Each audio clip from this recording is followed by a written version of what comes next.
During our couples therapy session, my fiancé said, "I've been unhappy for years.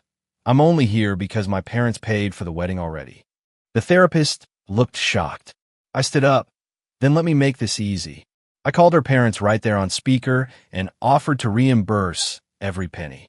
Her mother's response was, "Original post.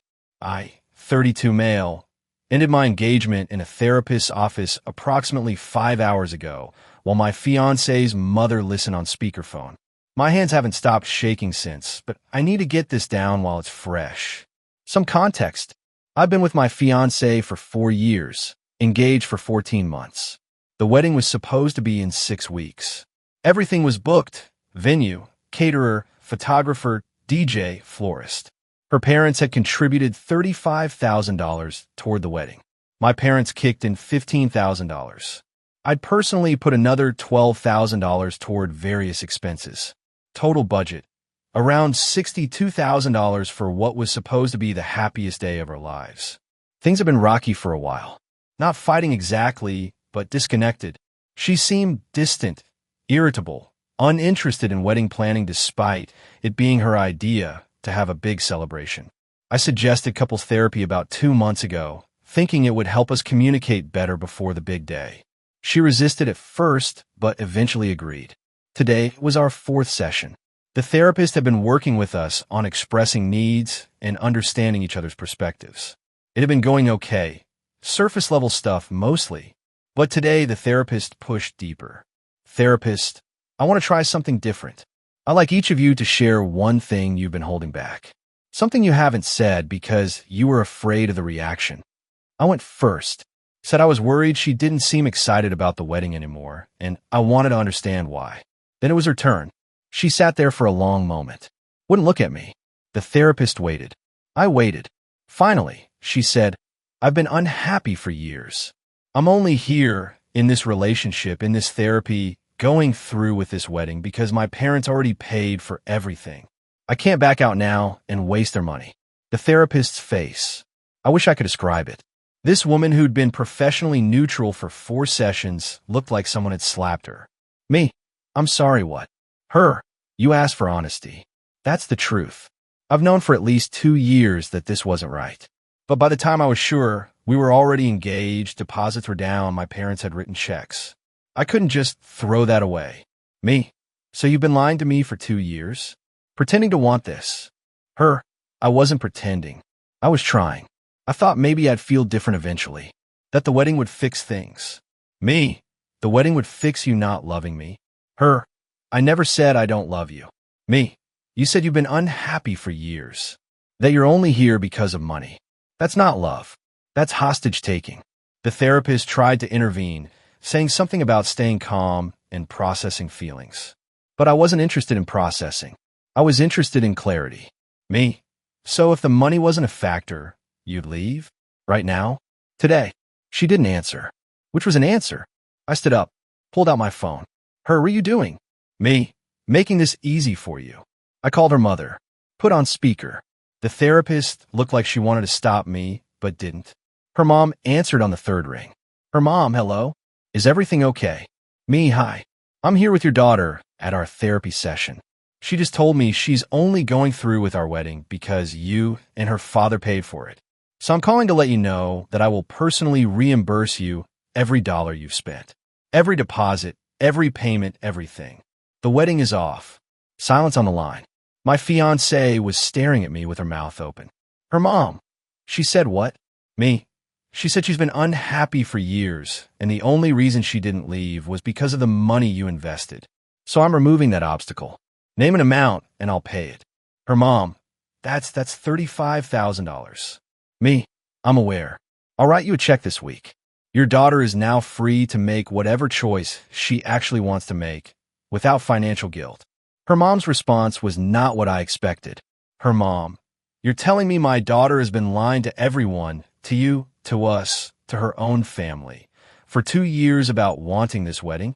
My fiancé jumped in. Mom, that's not what I... Her mom. Be quiet. I'm talking to him. Then, to me, young man, I appreciate your offer, but you shouldn't have to pay for my daughter's dishonesty. If she's been wasting everyone's time and money because she couldn't have an adult conversation, that's on her, not on you. My fiancé, Mom, her mom, we will discuss this later. Right now, I need you to understand that I'm furious. We have relatives flying in from 3 states. Your father took out money from savings for this. I've been planning this wedding for over a year, and you're telling me you've known since before you were engaged that you didn't want this. My fiancé started crying. The therapist was watching this unfold like someone witnessing a car accident in slow motion. Her mom, I need to call your father. This conversation isn't over. She hung up. I looked at my fiancée. She was sobbing now, mascara running, the whole picture of devastation. Part of me, the part that had loved her for 4 years, wanted to comfort her. But a bigger part of me recognized that she'd been performing a relationship while I'd been living one. Me, I meant what I said. I'll reimburse your parents. They shouldn't lose money because you couldn't be honest. Her, you're really ending this? In a therapy session? Over one thing I said. Me, no. I'm ending this because you've been pretending to want a life with me for years. The therapy session is just where I found out. Her, I said I was trying. That's not the same as pretending. Me, you just told me the only reason you're still here is because of your parents' investment. That means if they hadn't paid, you would have left. That means every I love you for the past 2 years was contingent on $35,000. I'm worth more than that, or at least I should be. I left. The therapist said something about scheduling a follow-up, but I wasn't listening. I got in my car, drove to a parking lot somewhere, and sat there for an hour, just existing. That was 5 hours ago. My phone has been blowing up. Her calling. Her sister calling. My parents calling. I texted them a brief summary. I haven't answered any of it. I'll update when I figure out what comes next. Right now, I just need to sit with the fact that my entire future just evaporated because my fiancé finally told the truth. Update 1, 3 days later. I've had some time to process, and a lot has happened since the therapy session. I need to document this because the situation has evolved in ways I genuinely didn't expect. First, thank you for all the support on my original post. Some people thought I was too impulsive, that I should have continued the session and talked it through. Maybe, but here's my perspective. She had 2 years to talk it through. She chose not to. The therapy session wasn't a beginning. It was an ending that had been delayed too long. Now for what happened after. The night of the session, I finally answered my parents' call, told them everything. My mom cried. My dad said better now than after the wedding, which, yeah, true. They offered to help with whatever I needed. I also got a text from her father. Just, can we talk tomorrow? Man to man. I agreed to meet him at a coffee shop the next morning. Her dad showed up looking 10 years older than the last time I'd seen him. He sat down, ordered nothing, and got straight to it. Her dad, my wife told me what happened. I want you to know that I'm not here to ask you to reconsider. Me? Okay. Her dad, I'm here because I raised my daughter to be better than this. What she did, stringing you along because she didn't want to waste our money, that's not the person I thought she was. And I owe you an apology on behalf of my family. Me? Sir, you don't owe me. Her dad? Yes, I do. Because here's the thing. We didn't just pay for a wedding. We paid for what we thought was a future for our daughter. A good man who loved her. A stable life. If she's been lying to you, she's been lying to us too. And that's not your fault. I didn't know what to say. This wasn't the conversation I'd expected. Her dad, about the money. I appreciate your offer to reimburse us, but we're not taking it. Me, I meant what I said. Her dad, I know you did. And that's exactly why we're not taking it. You're a good man.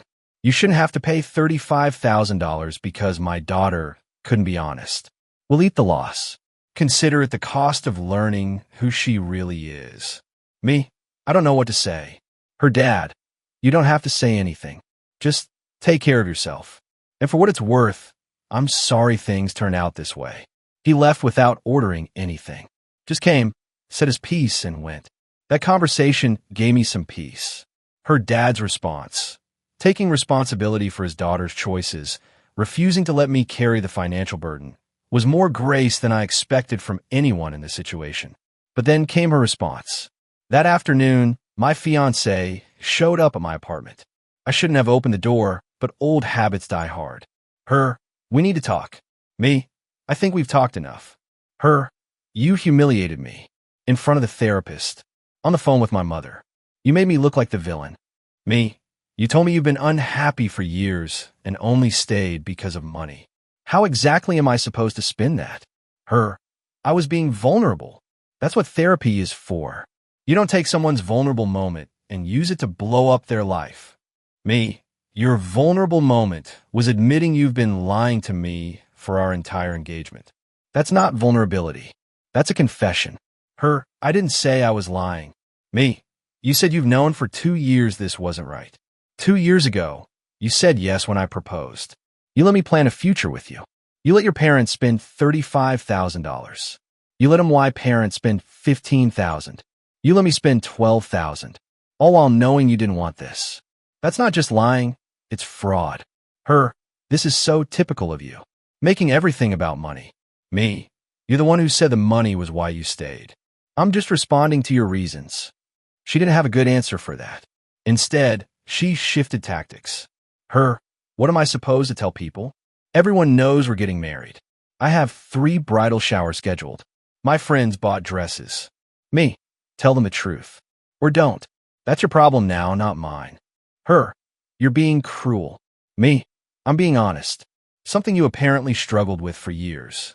She left crying. I felt like garbage, but I also knew I'd done nothing wrong. The next 2 days were chaos. Calls from her sister saying I was overreacting. Texts from her friends calling me heartless. A message from her college roommate saying I was throwing away something beautiful over one bad therapy session. I didn't respond to any of them. Let them think what they want. But here's where things took an interesting turn. Yesterday, I got a call from an unknown number. Against my better judgment, I answered.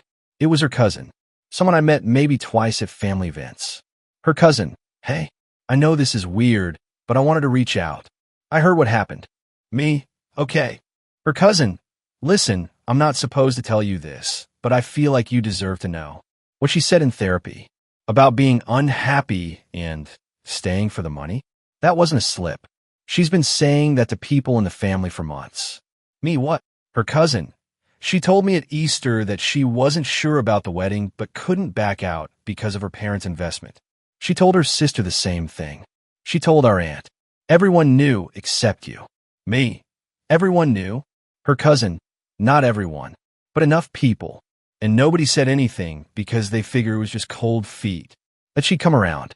But the fact that she actually said out loud in therapy to you with a witness, that's different. That's real. Me.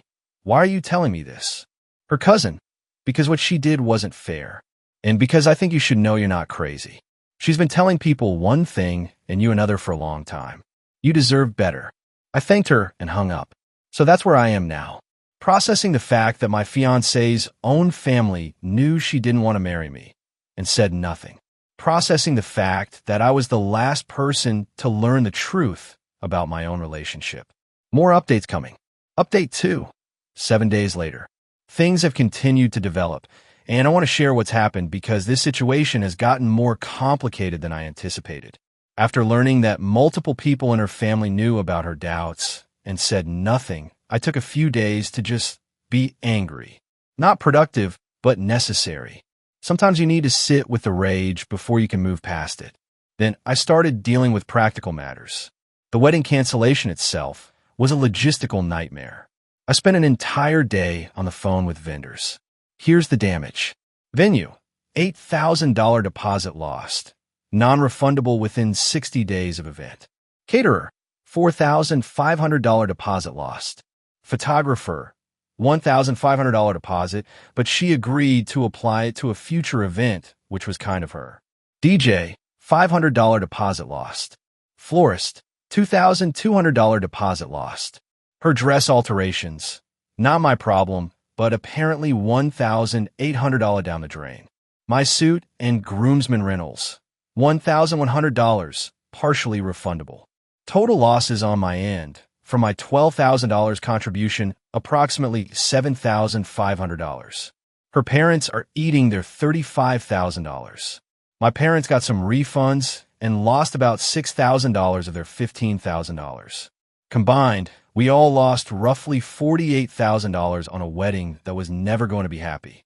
I sent her parents a letter, actual paper letter, seemed appropriate, thanking them for their graciousness about the money and apologizing that things ended this way. Her dad texted me a few days later saying he appreciated the gesture and wished me well. Her mom hasn't contacted me, which is probably for the best. Now for the Messier stuff. My ex-fiancé has apparently been telling people a very different version of events.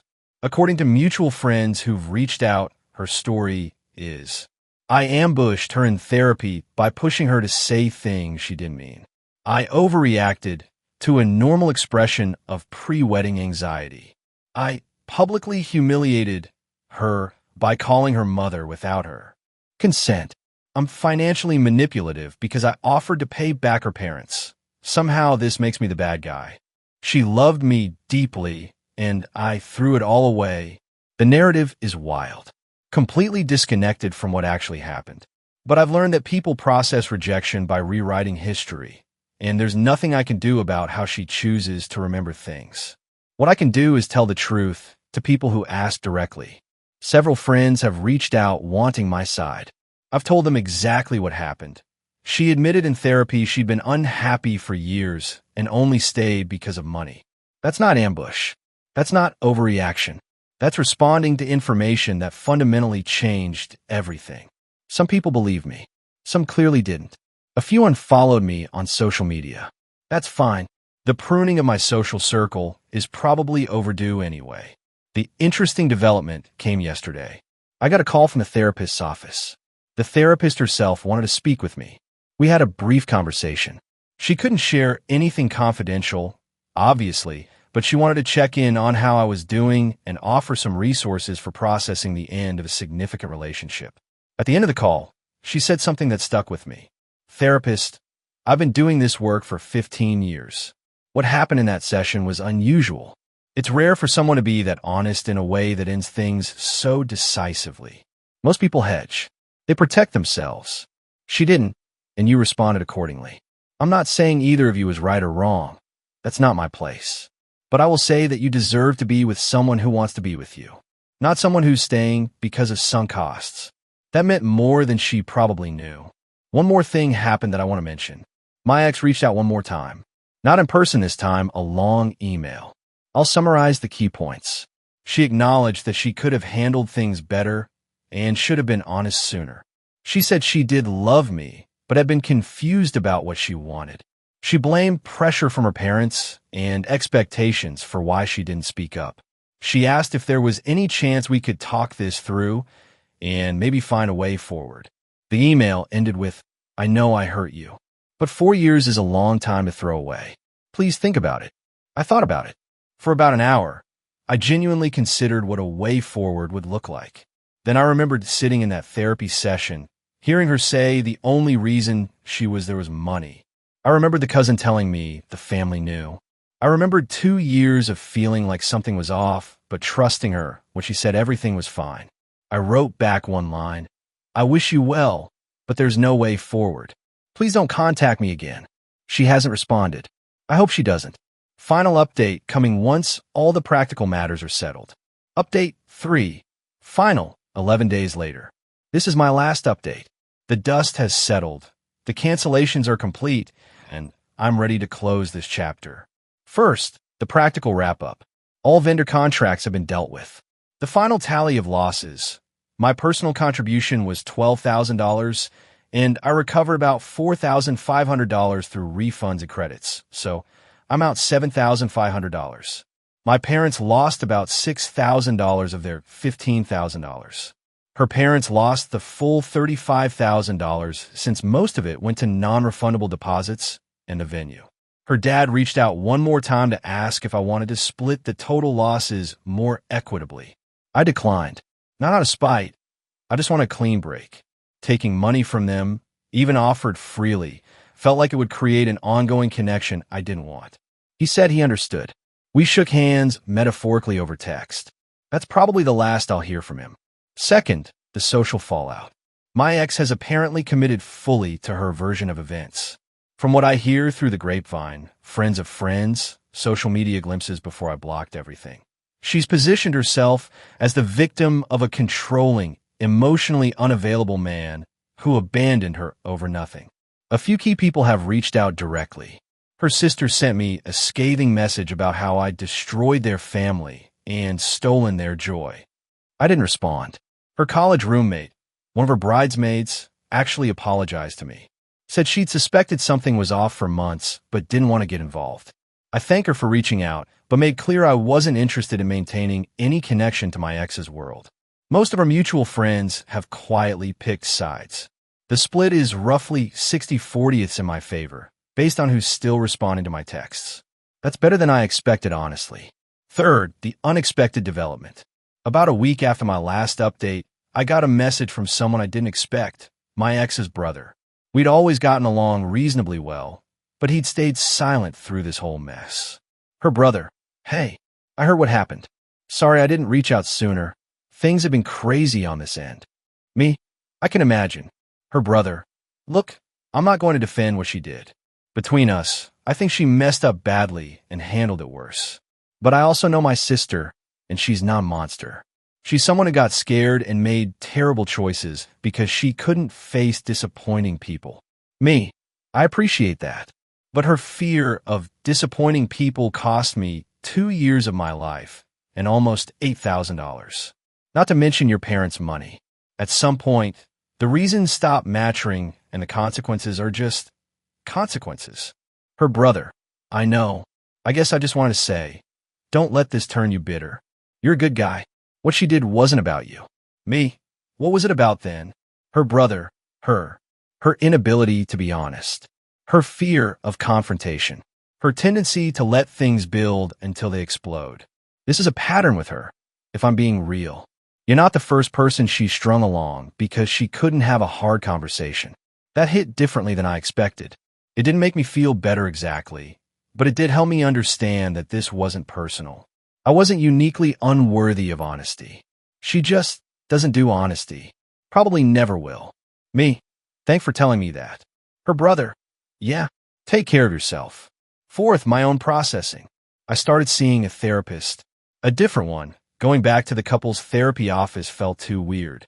The new therapist is helping me work through not just the breakup, but the betrayal aspect of it.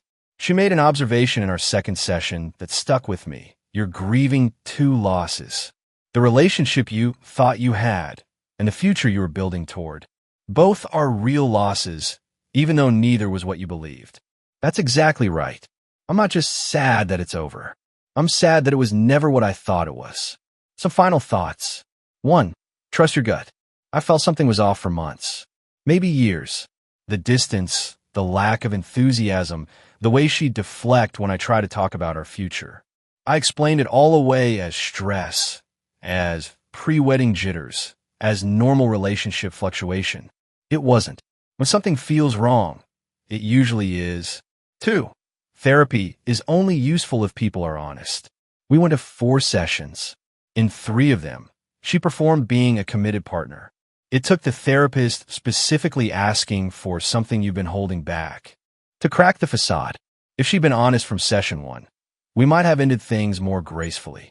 But she couldn't be honest until she was specifically invited to. And even then, I think it surprised her that the words came out. 3. Money isn't worth your happiness. She stayed because of $35,000. That's a lot, but it's also not. It's a car. It's a year of rent in some places. It's significant but recoverable. What's not recoverable is years of your life spent with someone who doesn't want to be there. She made a bad trade. 4. Other people's opinions don't define your reality. She's out there telling everyone I'm the villain. Some people believe her, but I was in that room. I heard what she said. I know what happened. The truth doesn't need everyone to believe it to still be true. 5. Endings can be beginnings. This is cliche, but it's cliche because it's true. 3 weeks ago, I was 6 weeks from a wedding that would have been a mistake. Now I'm single, lighter, and free to find someone who actually wants to build a life with me. That's not nothing. My apartment is quiet now. Her stuff is gone. She sent her sister to pick it up while I was at work, which was fine. Easier that way. The spaces where her things used to be are empty, but empty isn't always bad. Sometimes empty is just room for something new. I still have the ring. Haven't figured out what to do with it. Sell it, probably. It's worth about $6,000. Would recover most of my losses. Seems fitting somehow.